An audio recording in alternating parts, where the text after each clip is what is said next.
And moving on, Kenya Kwanza and Azimio senators clashed over a Senate committee report recommending the ouster of Siaya Deputy Governor William Oduol on Monday.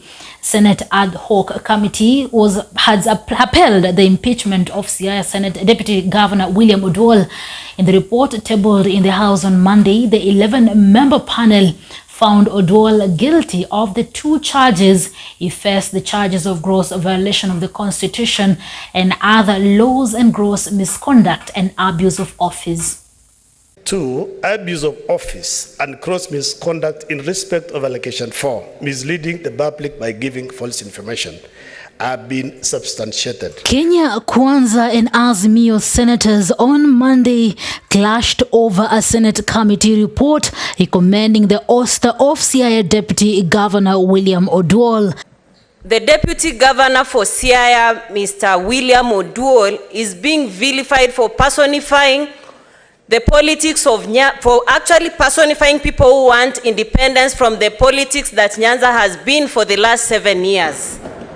Mr. Speaker, it cannot be that a professional, a member of the ISPAC, a man who has worked with Safaricom, a man who has worked with Microsoft for more than 30 years, that now that his deputy governor is all of a sudden corrupt.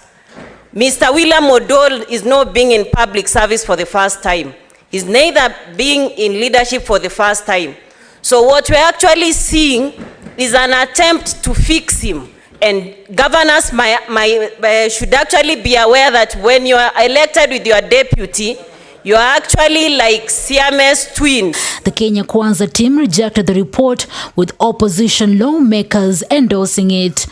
Mimi nakataana na kusema kama governor angetimiliwa, kama deputy angefaa aende, deputy governor ndiye angekuwa kwanza kujibu maswali, kwa sababu tunajua governor ndiye ako na kidole ya kufanya kazi yote ya kuvuta watu, mambo ya kuandikana. Governor akushukuru kama ni mtu hana maana. Kwa hiyo mimi nakataana hiyo maneno. Ya pili, tunajua ingekuwa ni mambo ya kurusha mawe, watu wengine wangekuwa kwa hii nyumba. Na sasa wako hapa wakisema kutumuliwa kwa governor, kwa hiyo kwa deputy governor. Kwa hiyo nakataa, nataka kusema deputy governor wa Siaya anafaa arudishwe kazini. The panel chaired by Elgeyo Marakwet Senator William Kisang found Oduol guilty of gross violation of the Constitution, abuse of office and gross misconduct. Now therefore, pursuant to section 33(6)(b) of the County Government Act and Standing Order 80 subsection 4B, the Senate, after according the Honorable William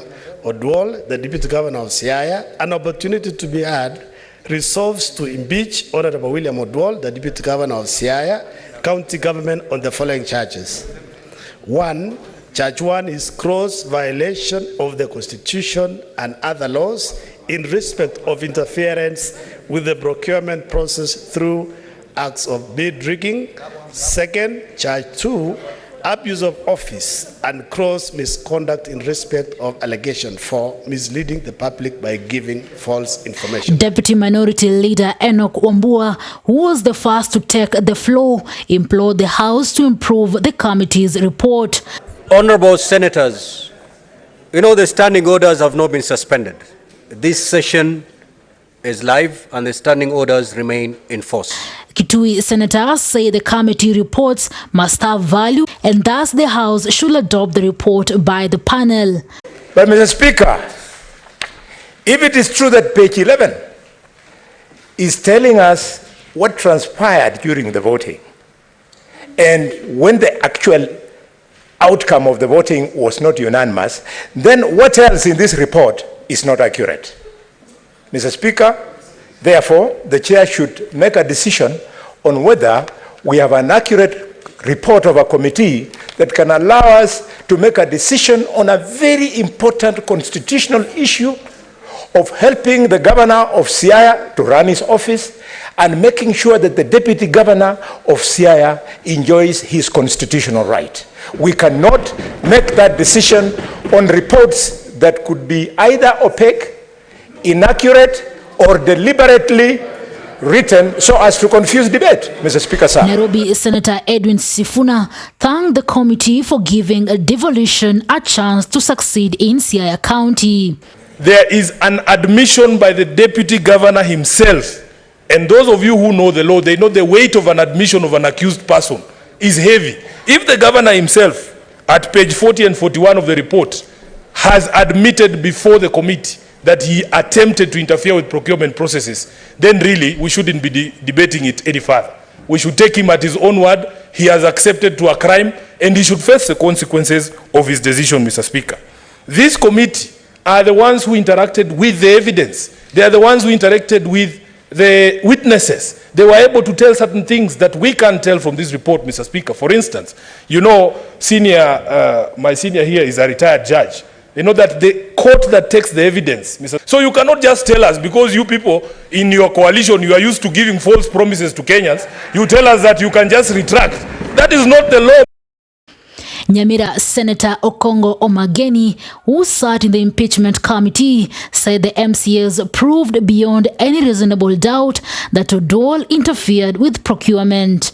Mr. Speaker, I vote no. On the other hand, Kiambu Senator Karungu Thangwa faulted the committee for attempting to help the MCAs to settle their political scores with the deputy governor. When you say you're removing somebody from office because he said in public that a certain CS was forced to resign, Mr. Speaker, is that a threshold enough to remove somebody from office?